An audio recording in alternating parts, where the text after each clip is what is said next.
आज हम नेट शिक्षा शास्त्र में शिक्षा दर्शन के बहुविकल्पीय प्रश्नों को व्याख्या सहित देखेंगे। ये प्रश्न आगामी नेट परीक्षा के लिए अत्यंत महत्वपूर्ण हैं। मैं हर प्रश्न के उत्तर के साथ उनकी व्याख्या भी सरल शब्दों में देने का प्रयास करूंगा।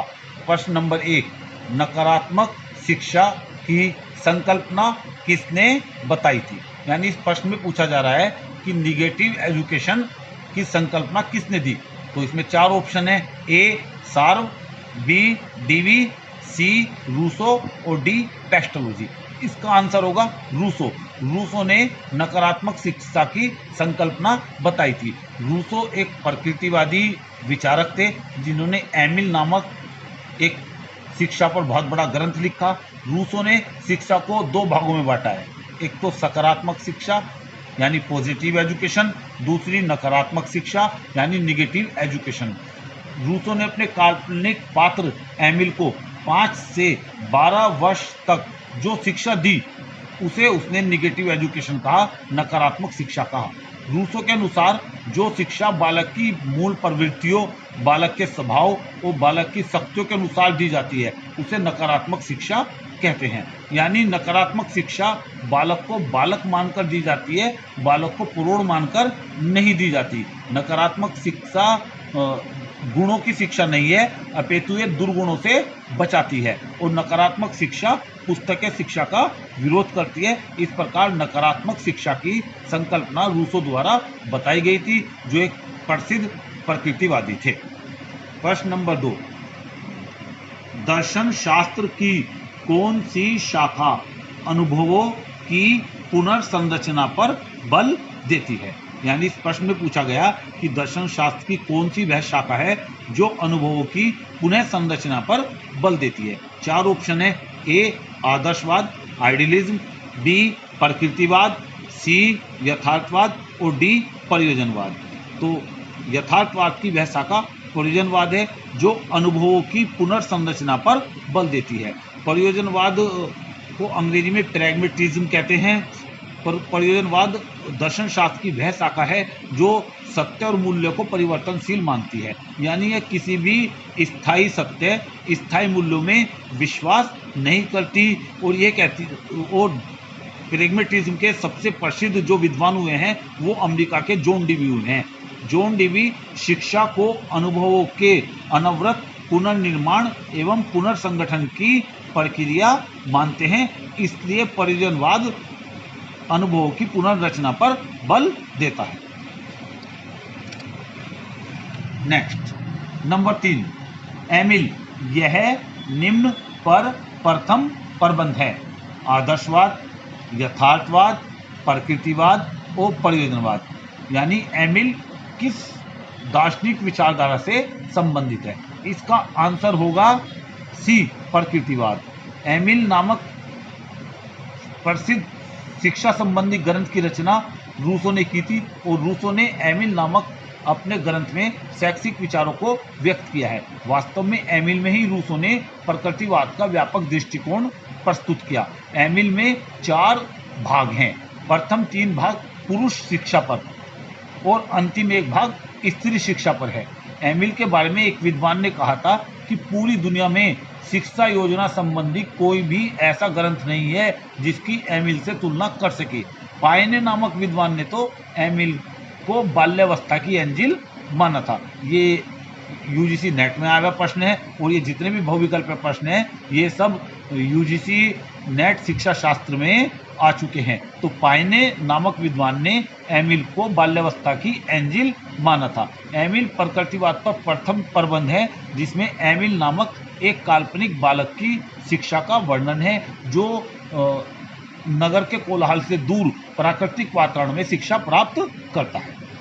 प्रश्न नंबर 4, संवैधानिक निर्देशों के अनुसार शिक्षा सबको उपलब्ध होनी चाहिए, सबको अभिगम्य होनी चाहिए, सबके लिए अनिवार्य होनी चाहिए और डी है उपर्युक्त सभी।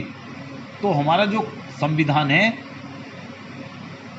वह यह कहता है कि शिक्षा सबको उपलब्ध होनी चाहिए, सबको अभिगम्य होनी चाहिए और सबके लिए अनिवार्य होनी चाहिए। इसके चारों ऑप्शन सही है। 86वां संविधान संशोधन 2002 में हुआ और उसके द्वारा अनुच्छेद 21 कैको में शिक्षा को मौलिक अधिकार के रूप में स्वीकार किया गया, यानी शिक्षा का अधिकार अधिनियम स्वीकार किया गया। लेकिन यह अधिनियम 1 अप्रैल 2010 से लागू हुआ और अनुच्छेद 21 कै यानी आर्टिकल 21A यह व्यवस्था करता है कि राज्य 6 से 14 वर्ष तक के सभी बच्चों को अनिवार्य एवं निःशुल्क शिक्षा देने के लिए बाध्य होगा। यानी शिक्षा के अधिकार अधिनियम 2009 द्वारा जो 1 अप्रैल 2010 से लागू हुआ था, शिक्षा सभी 6 से 14 वर्ष तक के सभी बच्चों के लिए अनिवार्य और निःशुल्क कर दी गई है।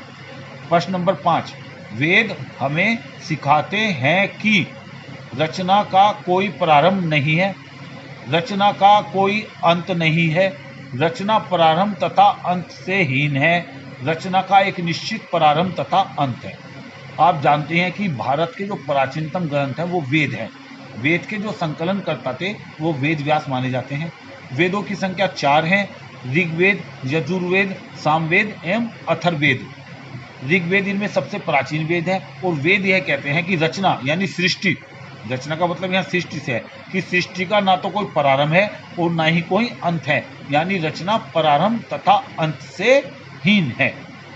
प्रश्न नंबर 6, ज्ञान का कोई अनासक्त अनुसरण नहीं और ना ही स्वयं से अपने आप बौद्धिक शिक्षा नहीं, यह नारा किसका था?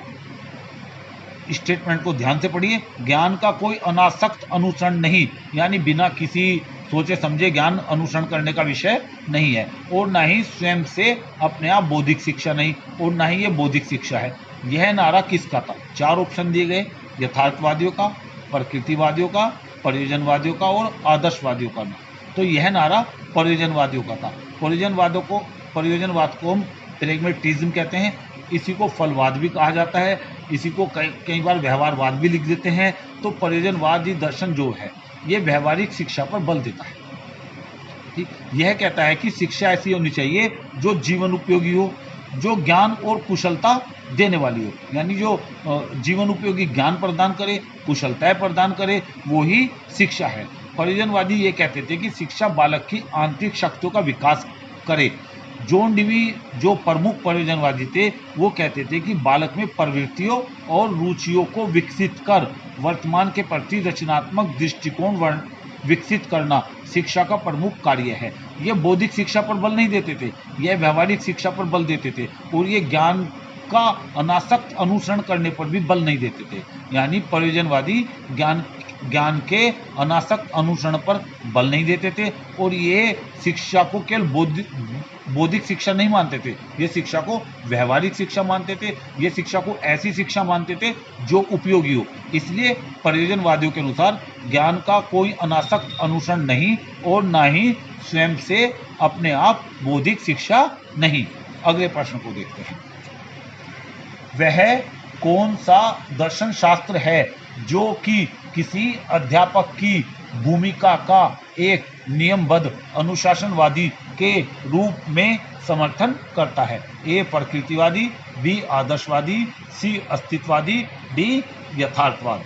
तो देखो, अध्यापक की भूमिका का एक नियमबद्ध अनुशासनवादी के रूप में ये आदर्शवाद करेगा। आदर्शवाद को अंग्रेजी में आइडियलिज्म कहते हैं। आइडियलिज्म शब्द जो आया ये प्लूटो की थ्योरी ऑफ आइडियाज से आया। और आदर्शवाद क्या कहता है? आदर्शवाद में शिक्षक का स्थान बड़े महत्व, शीर्ष, गौरव का है और बालक का स्थान गौण होता है। आदर्शवाद के अनुसार शिक्षक एक माली के समान होता है और बालक एक पौधे के समान होता है। माली रूपी शिक्षक की उचित देखरेख के बिना पौधे रूपी बालक का सर्वोत्तम विकास नहीं हो सकता। फोरोबेल ने अपनी किंडरगार्टन प्रणाली में इसी बात को कहा था कि अध्यापक एक माली के समान है और बालक एक पौधे के समान है। आदर्शवाद ये कहता था कि शिक्षक को नियमबद्ध अनुशासनवादी के रूप में रहना चाहिए। शिक्षक आध्यात्मिक गुणों का पुंज होता है। शिक्षक इतना प्रभावशाली होता है कि उसके प्रभाव से आकर विद्यार्थी स्वयं अनुशासित हो जाते हैं। इसलिए आदर्शवाद प्रभावात्मक अनुशासन पर बल देता था। तो अध्यापक की भूमिका का एक नियमबद्ध अनुशासनवादी के रूप में समर्थन आदर्शवाद करता है। अब निम्न निम्न को मिलाइए। तत्वमीमांसा, ज्ञान इसकी संरचना, ब्रह्मांड प्रकृति के नियमों द्वारा चालित है, आचरण के सिद्धांत। ये 4 दिए गए हैं और इसके सामने ये दी गई हैं। ज्ञान मीमांसा, भौतिक विज्ञान का प्रकृतिवाद, नैतिक शास्त्र, वास्तविकता। अगर हम इसको मिलाएंगे तो ये आएगा तत्वमीमांसा यानी वास्तविकता। तत्वमीमांसा को अंग्रेजी में बोलते हैं मेटाफिजिक्स, और ये अरस्तु ने इसके 5 भाग बताए थे।